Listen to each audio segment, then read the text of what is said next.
The difference between, as far as mental illness and mental wellness, is the journey that you take from the moment that you are diagnosed to the moment you begin living your life again. You can't make this up. Dish up. You can't make this up. Okay. I've tried it. Is. My name is Jimmy. Michelle. Chris?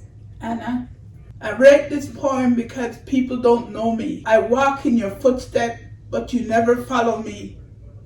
I stand in your way, but you cannot see me. You break bread with me, but you don't know me. You conversate with me, but you do not understand me. I walk amongst you, but you never mingle. Let me introduce myself. My name is Anna. Well, I'm a unique person. I'm a caregiver. I have 42 years experience with people. I've been in the caregiving industry for 42 years. My tests prove that I should be a psychiatrist because I understand people a lot more than most people do understand themselves. Let me introduce myself. My name is Chris. I love to run an eBay business outside of my home. That's my special hobby.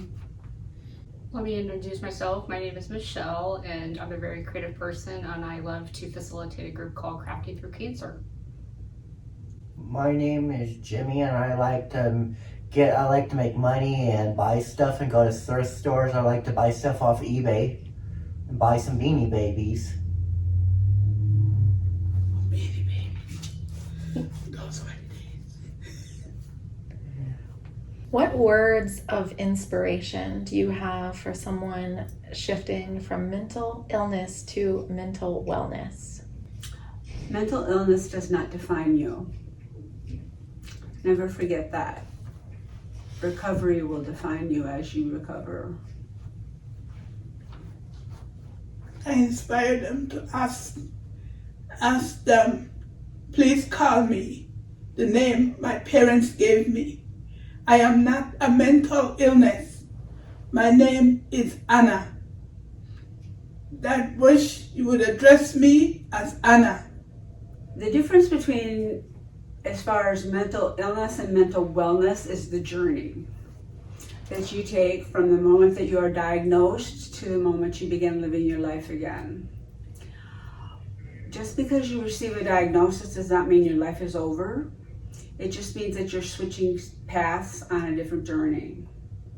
So the minute you hear your diagnosis, do not think that your life is over. Do not think that you are a substandard person, and do not think that you are an outsider from your friends and your family and your loved ones.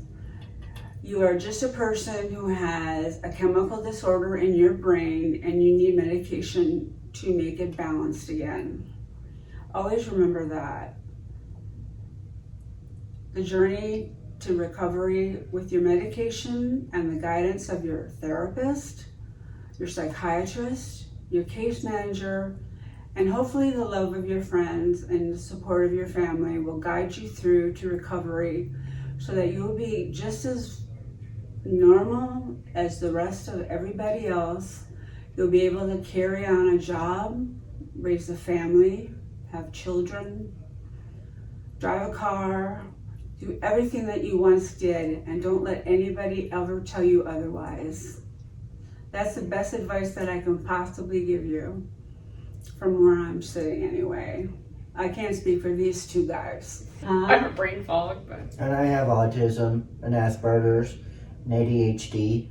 Well, I kind of had to learn, I'm struggling with depression and kind of identifying, sometimes I call her, she invites herself into me, and kind of have to even though she's invited herself into my life, into my home, to whatever, it's kind of have grace for that it's okay that I'm, struggling or have the depression or whatever, but I'm still human. And That's another good word that you said that didn't say, is that you're mindful of it, that you're aware of it. Yeah, I'm aware of it. Just like I'm aware of, I'm bipolar, by the way. I'm aware of when my moods are up and down, and I'm very mindful of them to make sure that they don't run off the tracks. And I own that. Sometimes when I'm speaking with others, whether I'm offering peer support or counseling or mentorship, there are so many people that will come up to me and say, hi, I'm Barb and I'm schizophrenic, or hi, I'm Tammy and I'm bipolar, or hi, I'm John and I'm depressed. They let their illness define them, and that's why when I started out to say, don't let your illness define you. Define yourself first. And the beauty of Anna's poem was to say her name. Don't say her illness first, because that's not who we are. We are the person within. Our illness is also a part of us. We own it, we respect it, we name it, and we live with it every day. And it never slows us down. It may take us back a few paces, but it doesn't slow us down. We still live our lives, and we prosper. I'm still me. But I have some good days and bad days. Exactly. Jimmy, what do you think about that? Yeah, when I have depression, I have a lot of anxiety. I have a lot of fights with my parents sometimes, and it's probably because of all the abuse I endured a long time ago. Sometimes I kind of like yesterday was kind of struggle day, and it's kind of like I had to sit back and ask, what do you need today, or but like yesterday I kind of recognized, like, even though I didn't want to be around people, like, but I knew I needed to do group activities, like going outside and walking in the park. Yeah, Being a hermit and feeding into her, so. Yeah, it's like when you're at your low, you kind of want to be under a rock or in your bed, and probably sleeping all day. Yeah, and I always think back to a TED Talk that I saw once about a police officer who was the officer that took suicide calls on the Golden Gate Bridge. I don't know, did you ever see that TED Talk? No. But he had the one key thing. I'm not going to go into the issues or anything, but I'm going to go into what he said because it was important. He was addressing the people in the crowd who were suffering from depression. And I always keep this true to word when I talk to others with depression. If you can do one thing a day, just one thing, when you're depressed, that means you've accomplished something and you've done one goal. And that can make a big difference between life and death. And he said that if you can get out of bed and make your bed every day, that counts. That counts. It means something that's very significant. And when you think about it, when you want to hide under that bed, instead you get up and get out of it and you make it, that's pretty significant. It's like I have to stop listening to the depression chatter that I have. Yeah. You have to get out of that bed, make it, and do something. Go out on your own, have breakfast. I try to do one good deed a day. Yeah. Kind of. So. Same thing. One goal, one deed, one action. Yeah.